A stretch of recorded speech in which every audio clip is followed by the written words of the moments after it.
I-invite ko sa Bilisa Barber and Salon sa ilang 1 year nga selebrasyon. Let's go! Tirada aktor, ay pirmi na ay tirada.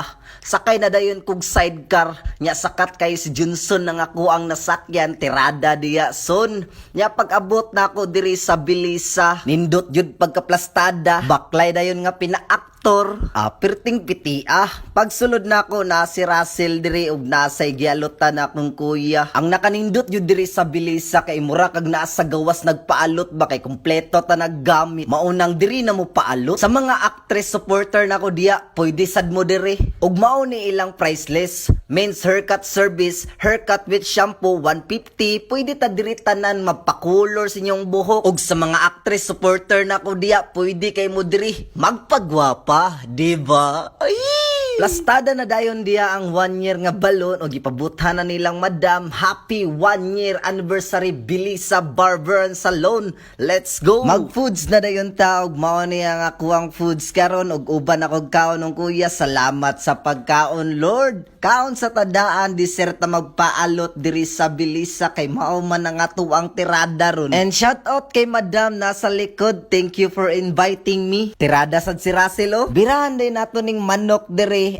Kalami. Pagumanog kaon, imnan dayon na to nag-cook diri. Automatic, busog na ang aktor. Plaster na dayon ta diri kay akong kuya na tirada. Pero tanang barbiro diri piti kayog tirada. Kung kamo magpaalot good diri, di na gud mo magmahay. Bilisa gani. Gisugda na dayon na sa kong kuya og tirada ang isig ka kilid. Wa pa gani resulta, cute na kayong aktor. Sa katong wala pa kabalo asa dapit ang Bilisa Barber and Salon, located ra ni diri sa Osamis City, Medina Gym. Ang nakanindot jud diri sa Bilisa kay pag humani mog alot diri ka iadto sa wash area. O di ba?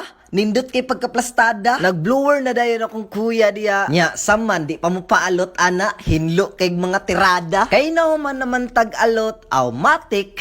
Tara ang result pinaka the best. Let's go!